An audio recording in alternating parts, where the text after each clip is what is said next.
এক আল্লাহর বান্দা নিয়ত কইরা বিয়া করলো, মাইয়া পাইছে ভালো বাবার সন্তান, ঘরে আসার পর 1 বছর 2 বছর 2টা কন্যার মালিক হয়ে গেল, আবার কন্যা আবার কন্যা, এভাবে কন্যা। ওই লোকটা চায় একটা ছেলে 2টা ছেলে, আমার ঐতিহ্য ধরে রাখবে কে, আমার এই ব্যবসা বাণিজ্যকে ধরে রাখবে, মনে মনে চায় আমার ছেলে দরকার অনেক, কিন্তু একটা ছেলেও নাই। আল্লাহর মর্জি, আল্লাহ কন্যা দেয় 1 2 3 4, এভাবে হতে হতে 6টা কন্যা সন্তানের বাবা হয়ে গেল এই বান্দা। এবার মাথা পুরা গরম, গরম হতে হতে এক পর্যায়ে গরম হইয়া কয়, ও আমার স্ত্রী, 7ম যদি সন্তান হয়, ছেলে যদি না হয়, গাট্টি রেডি কর, বাবার বাড়ি তালাক দিয়া বাড়ি ফিরাই দিব, আর তোরে নিয়ে ঘর করব না। কন্যা সন্তান আমি চাই না, আমি চাই ছেলে, কন্যা দরকার নাই। আল্লাহর বান্দি স্বামীর সাথে কখনো তর্কে জড়ায় না, কারণ স্বামীর পদতলে স্ত্রীর জন্য আল্লাহর রহমত বর্ষিত। ও স্বামী, মদিনার নবী বলেন, আল্লাহ যদি আল্লাহ ব্যতীত অন্য কাউকে সেজদা করার আদেশ দিতেন, নারীদেরকে বলতো পুরুষের কদমের মধ্যে সেজদা করো। এরে নবীর উম্মতের দল, আল্লাহ ছাড়া আর কাউকে সেজদা করা যেহেতু জায়েজ নাই, এই জন্য কোন নারী স্বামীর কদমে সেজদা করতেও পারবে না। আল্লাহর বান্দা আল্লাহর কাছে বারবার ছেলে চায়, স্ত্রীর সাথে রাগ করে। এরে নবীর উম্মত, আল্লাহর বান্দি কোনো কথা না বলিয়া 5 বেলার নামাজ পড়ে আর আল্লাহর কাছে কান্না করে, ও মালিক, মেহেরবানি করে তুমি আমার স্বামীর হেদায়েতের দরজা খুলে দাও, দিলটা নরম করে দাও, আমার ইজ্জত নষ্ট করবা না। জীবনে বিয়া হইছে মাত্র একটা, আমি মরিয়া গেলে যাব, দ্বিতীয় বিয়ার জন্য মেয়েরা কান্দে না, জাতের মেয়েরা কয় আমার জীবনে বিয়া হবে একটাই, একটা বিয়েই হবে। ও আল্লাহ, আমার স্বামীর ঘর আমি ছাড়ব না, তুমি আমার স্বামীর হেদায়েতের দরজা খুলে দাও। মাইয়াহদিল্লাহু ফাহুয়াল মুহতাদ ওয়া মাইয়ুদলিল ফালান তাজিদা লাহু ওয়ালিয়াম মুরশিদা। হেদায়েতের মালিককে একমাত্র আমার আল্লাহ। আল্লাহ যদি চান হেদায়েত পাবে, যদি কপাল খারাপ হয় কপালে হেদায়েত আসবে না। হেদায়েত পাওয়ার মতো কোনো মুর্শিদও খুঁজে পাবে না, কোনো পথ প্রদর্শক খুঁজে পাবে না। এরে নবীর উম্মতের দল, ছেলে দান করেন আমার আল্লাহ, মেয়ে দান করেন আমার আল্লাহ, দোনোটাই দেন আমার আল্লাহ, কোনোটাই দেন না তাও ক্ষমতা কার।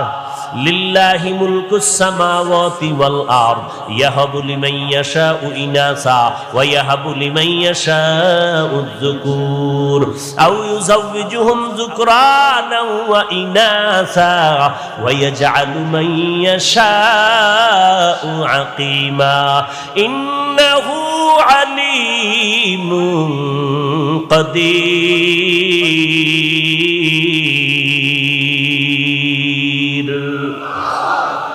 ছেলে দেওয়ার মালিক কোন ফিসাব যদি দিতে পারত, কোন তাবিজ যদি ছেলে মেয়ে দিতে পারত, তাহলে এই দেশে নিঃসন্তান কোন মা থাকতো নি। হ্যাঁ, তাহলে সন্তান দেওয়ার মালিক, ছেলে দেওয়ার মালিক কে? তা বউরে ধমকাও কেন? যদি বউয়ের দোষটা ধরো, তাহলে দোষ তো পুরুষের, বউয়ের দোষ নাই। বউ হইল তোমার জিনিসটাকে আমানত রাখে, তার তো ব্যক্তিগত কিছু এখানে করণীয় নাই। দোষ হইলে তোমার হতে পারে, পুরুষের হতে পারে। আসলে এগুলো মূর্খতার পরিচয়। আল্লাহ হেদায়েত দান করুন। আল্লাহর বান্দার কয় কন্যা বলেন? 6টা কন্যা হয়ে গেল। রেড সিগন্যাল লাগায় দিল, 7ম সন্তান যদি ছেলে না হয় তালাকের আওয়াজ শুনায় দিলাম। আল্লাহর বান্দি স্বামীর সাথে তর্কে জড়ায় না, আল্লাহর দরবারে কান্না করে নামাজ পড়ে। আল্লাহর মর্জি, এবারও একটা সন্তান আসবে দুনিয়াতে, 7ম সন্তান। স্ত্রী ভয় পাইতেছে, এখন তো আল্ট্রাসোনোগ্রামের ব্যবস্থা নাই, কম্পিউটার নাই, ছেলে না মাইয়া কেমনে বুঝি? ও আল্লাহ, আমার স্বামী আমার উপরে সিগন্যাল লাগায় দিছে, ছেলে যদি আসে আলহামদুলিল্লাহ, না আসলে আমার উপরে কঠিন বিচার হবে, বিপদ আসবে। ও দয়ার মালিক, আমার কিছু বলার নাই, তুমি ইজ্জতের মালিক, মেহেরবানি করে তুমি আমার ইজ্জত হেফাজত করে নাও। আল্লাহ বলেন, যেই বান্দা আমাকে ভুলে না, আমি আল্লাহ তাকে ভুলতে পারি না। আমরাও আল্লাহরে ভুলে গেছি, আল্লাহ আমাদের উপরে বিপদ চাপায় দিছে। এরপরও যে চেহারাটা ঠিক আছে, অন্যায় করার পরে একমাত্র মদিনাওয়ালা নবীর উম্মত হওয়ার কারণে। এরে নবীর আশিক উম্মতের দল,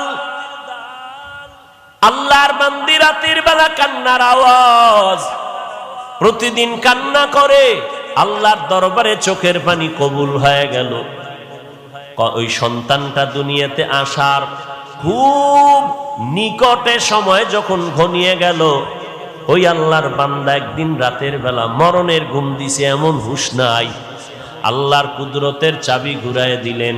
আল্লাহর বান্দি যেহেতু কান্না করছে হেদায়েতের, আল্লাহ হেদায়েতের দরজায় বান্দাকে ডাকতেছে। রাতের বেলা ওই বান্দা ঘুমের ভেতরে স্বপ্নে দেখতেছে কিয়ামতের ময়দান হাজির, কিয়ামতের মাঠ কায়েম হয়ে গেছে। মাঠের মধ্যে মানুষ উলঙ্গ দৌড়ায়, মাথার উপরে সূর্যের গরম, সূর্যের গরমে জমিনটা তামা হয়ে গেছে, দাঁড়ানোর কোনো উপায় নাই। জাহান্নামীরা জাহান্নামের দিকে যাইতেছে। আল্লাহর বান্দা ঘুমের ঘরে স্বপ্ন দেখা ভয়ে কান্নায় বিভোর হয়ে গেল, কান্না করে বাঁচাও বাঁচাও বাঁচাও, কান্না করে করে করে করে এক পর্যায়ে তার যখন ফয়সালা হয়ে গেল, জাহান্নামে যাও, তুমি জান্নাতের কোনো আমল করতে পারো নাই, আমার হাতের মধ্যে জাহান্নামের হ্যান্ডকাপ লাগাইয়া জাহান্নামের ফেরেশতারা যখন